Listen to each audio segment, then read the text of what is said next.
तो नमः संस्कृताय बच्चों, आप सबका मेरी इस वीडियो में फिर से स्वागत है। तो आज हम लोग वर्णोच्चारण संबंधी यत्नों पर चर्चा करेंगे। तो यत्न किसको कहते हैं? यत्न का अर्थ होता है चेष्टा या परिश्रम। तो किसी भी जो भी हम वर्णों का उच्चारण करते हैं उसमें कुछ ना कुछ हम लोग चेष्टा करते हैं, मतलब कुछ ना कुछ हम प्रयत्न करते हैं, मेहनत करते हैं। तो ये जो मेहनत होती है, चाहे आंतरिक मेहनत हो चाहे बाह्य मेहनत हो, ये सब यत्न कहलाता है। यत्न का मतलब है कोशिश करना। किसी भी वर्ण के उच्चारण में जो चेष्टा करनी पड़ती है उसे यत्न कहा जाता है या कोशिश कहा जाती है। तो यह यत्न दो प्रकार का होता है। एक होता है आभ्यंतर यत्न, आभ्यंतर यत्न, और एक होता है बाह्य यत्न, बाह्य यत्न। तो जो आभ्यंतर होता है, आभ्यंतर प्रयत्न किसको कहते हैं? किसी वर्ण के मुख से बाहर निकलने के पहले ही मुख के अंदर जो यत्न होता है, जो कोशिश होती है, उसको आभ्यंतर यत्न कहा जाता है। कहने का मुख का अंदर और मुख का बाहर क्या है? मुख का अंदर मतलब कंठ, कंठ के पहले वर्णों का उच्चारण करते समय जो कोशिश करनी पड़ती है उसको आभ्यंतर यत्न कहा जाता है। और बाह्य यत्न क्या है? कंठ के बाहर आने के बाद जो जिह्वा, मूर्धा है, कोमल तालु है, कठोर तालु है, दांत है, यहाँ पर जो प्रयत्न होता है उसको बाह्य प्रयत्न कहा जाता है। तो आभ्यंतर प्रयत्न के 5 प्रकार होते हैं, 5 प्रकार का आभ्यंतर प्रयत्न होता है। अच्छा, जो आभ्यंतर प्रयत्न होता है ये श्रेष्ठ माना जाता है, जो बाह्य प्रयत्न है वो कम श्रेष्ठ होता है। इसलिए आभ्यंतर यत्न को प्रयत्न भी कहा जाता है। प्रयत्न का मतलब है प्रकृष्ट यत्न, प्रकृष्ट, जो श्रेष्ठ यत्न है, जिसमें वर्णों के उच्चारण में जिसका ज़्यादा योगदान होता है, उसको आभ्यंतर प्रयत्न या प्रकृष्ट यत्न या प्रयत्न कहा जाता है। और जो बाह्य प्रयत्न होता है वह आभ्यंतर की अपेक्षा कम महत्वपूर्ण होता है, उसका कम आभ्यंतर की अपेक्षा कम प्रकृष्ट होता है, इसलिए उसको सिर्फ यत्न कहा जाता है, बाह्य यत्न। तो जो आभ्यंतर प्रयत्न होता है वह 5 प्रकार का होता है। स्पृष्ट, ईषद स्पृष्ट, ईषद स्पृष्ट, और ईषद विपरीत, ईषद विवृत, विवृत और संवृत। ये 5 प्रकार के आभ्यंतर प्रयत्न होते हैं। जो बाह्य प्रयत्न होता है वह 11 प्रकार का होता है।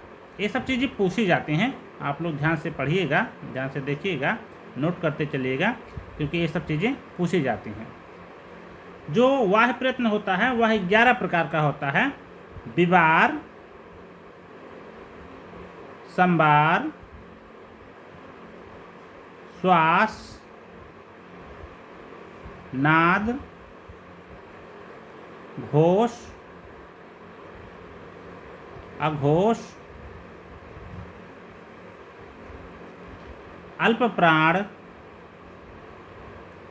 प्राण, महाप्राण, उदात्त अनुदात्त स्वरित, उदात्त अनुदात्त स्वरित। तो 1 2 3 4 5 6 7 8 9 10 11 जो बाह्य प्रयत्न होता है 11 प्रकार का होता है। अब स्पृष्ट आभ्यंतर प्रयत्न किसको कहते हैं? तो का से लेकर के माँ तक जो 25 वर्ण होते हैं इनका आभ्यंतर प्रयत्न स्पृष्ट होता है। और जो ईषद स्पृष्ट आभ्यंतर प्रयत्न होता है वो या, वा, रा, ला। इन 4 वर्णों का आभ्यंतर प्रयत्न ईसत् स्पृष्ट होता है। ईसत् विवृत जो ऊष्म वर्ण होते हैं, तालव्य सा, मूर्धन्य सा, दंती सा और हा, ये जो 4 ऊष्म वर्ण हैं, इन चारों का आभ्यंतर प्रयत्न ईसद विवृत होता है। जो विवृत आभ्यंतर प्रयत्न होता है वो 9 प्रकार के स्वरों का होता है। आ से लेकर के अव तक जो 9 प्रकार के स्वर होते हैं, इनका आभ्यंतर प्रयत्न विवृत होता है। विवृत, उसमें से भी जो ह्रस्व आकार होता है उसका आभ्यंतर प्रयत्न बोलते समय, प्रयोग करते समय उसका आभ्यंतर प्रयत्न संवृत होता है। और जब बोलते समय, बोलना का मतलब है प्रयोग करना, जब हम उसको वाक्य में प्रयोग करते हैं, बोलते हैं, तब उसका आभ्यंतर प्रयत्न संवृत होता है। और जब हम लिखते हैं, प्रक्रिया, इसको प्रक्रिया दशा कहा जाता है, तो आ का प्रक्रिया दशा में आ का आभ्यंतर प्रयत्न विवृत हो जाता है। विवृत, तो आ जो ह्रस्व आकार है उसका आभ्यंतर प्रयत्न 2 दशाओं में 2 प्रकार का होता है। बोलते समय संवृत होता है और जो है लिखते समय विवृत हो जाता है। बाकी ई से लेकर के अव तक, ई से लेकर के अव तक जितने भी स्वर होते हैं उन सबका आभ्यंतर प्रयत्न विवृत ही होता है। और बाकी इसमें जो आ के चूँकि 18 भेद होते हैं, ह्रस्व, दीर्घ, प्लुत, तो ह्रस्व आ का ही जो बोलते समय और जो है लिखते समय ये जो दोनों भेद किए गए हैं वो सिर्फ ह्रस्व आकार का है, ह्रस्व आकार का। बाकी दीर्घ आकार, प्लुत आकार, इन दोनों जो भेद होते हैं इनका जो है आभ्यंतर प्रयत्न हमेशा विवृत ही होता है।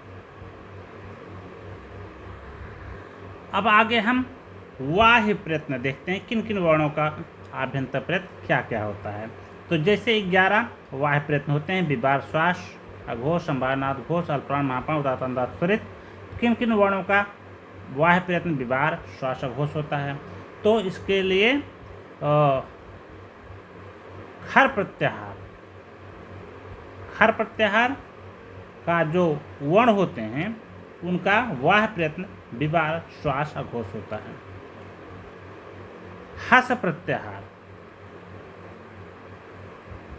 हस प्रत्याहार के जितने भी वर्ण होते हैं उनका वाह्य प्रयत्न संवारनाद घोष होता है।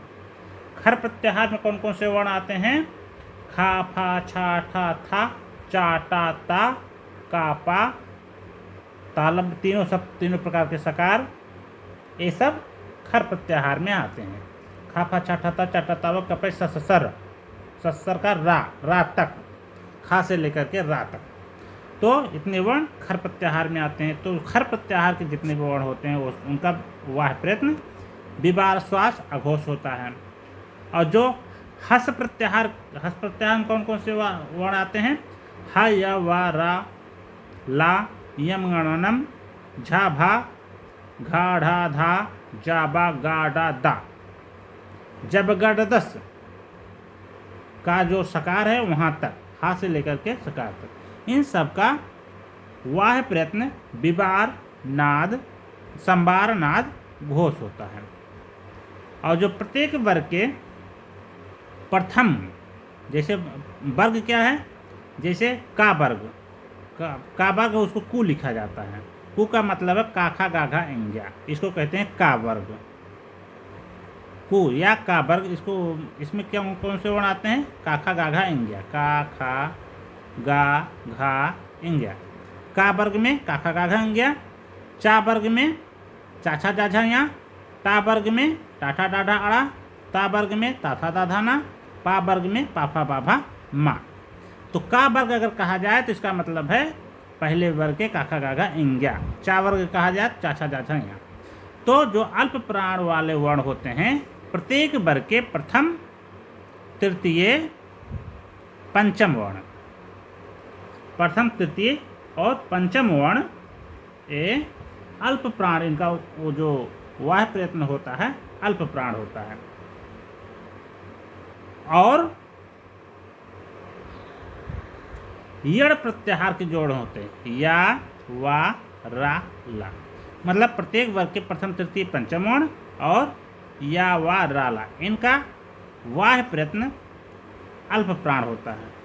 अब महाप्राण ध्वनियाँ कौन कौन से हैं? जो महाप्राण ध्वनियाँ हैं वह प्रत्येक वर्ग के दूसरे वर्ण चतुर्थ वर्ण, दूसरे वर्ण चतुर्थ वर्ण और सल प्रत्याहार के वर्ण।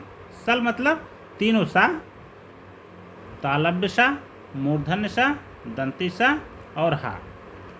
तो वर्गाणाम द्वितीय चतुर्थ सलश्च महाप्राणाः, प्रत्येक वर्ग के दूसरे वर्ण चतुर्थ वर्ण और सल प्रत्याहार के जो वर्ण होते हैं इनका जो वाह प्रयत्न होता है महाप्राण होते हैं। मतलब ये महाप्राण ध्वनियाँ हैं। पूछा जाता है इसमें से महाप्राण ध्वनि कौन सी है, तो ये सूत्र आप याद रखिए कि वर्गाणाम द्वितीय चतुर्थो सलश्च महाप्राणाः, वर्गाणाम प्रथम तृतीय पंचमाः यड़श्च अल्प प्राणाः। उसके बाद उदात्त अनुदात्त स्वरित तो स्वरों का ही होता है, ये स्वरों के ही भेद हैं। तो ये रहा वाह प्रयत्न। तो इस वीडियो में हमने यत्नों के बारे में जाना।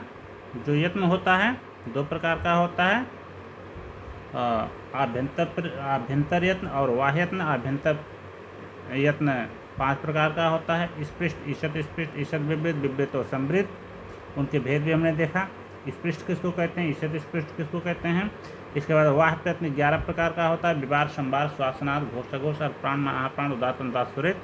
तो इस वीडियो में हम लोगों ने यत्नों के बारे में पढ़ा। अब अगले वीडियो में हम दूसरा देखेंगे। तब तक के लिए आप सबका बहुत बहुत धन्यवाद, बहुत बहुत शुभकामनाएं।